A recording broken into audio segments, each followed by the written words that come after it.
How many days in a week do you work? How many days in a week do you think you should be working? What if you worked 4 days? Well, Tokyo government is planning to turn to a 4-day work week in a few months from now. Why? In a way, it wants people to work less and make more babies. According to reports, the move is a desperate attempt to address Japan's record low fertility rates, also a bid to support young families.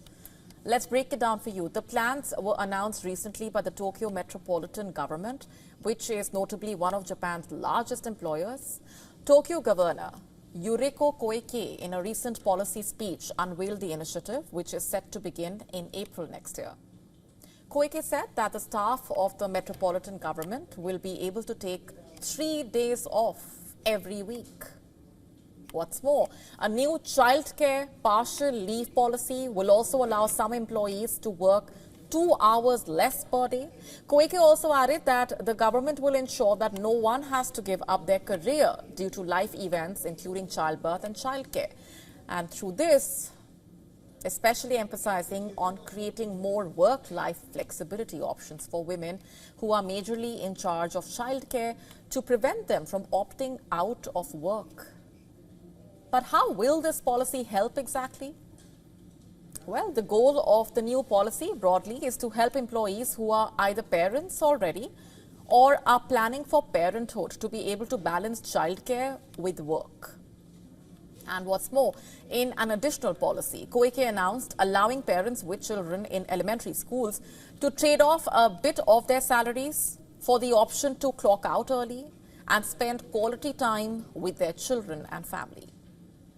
You see, Japan has been facing an acute population crisis as it continues to grapple with declining birth rates and a rapidly aging population, which reportedly has serious implications for the country's economy and national security.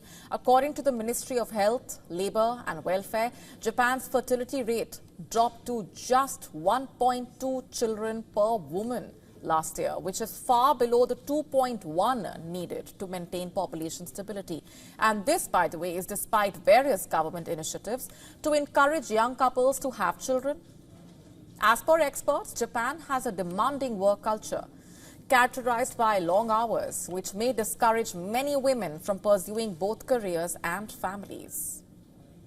In fact, data from the World Bank last year showed a significant gender gap in workforce participation. The question remains, can Tokyo's new policy actually make people have more babies and address the serious issue of declining birth rates? To stay up to speed with the latest news, download the WION app and subscribe to our YouTube channel.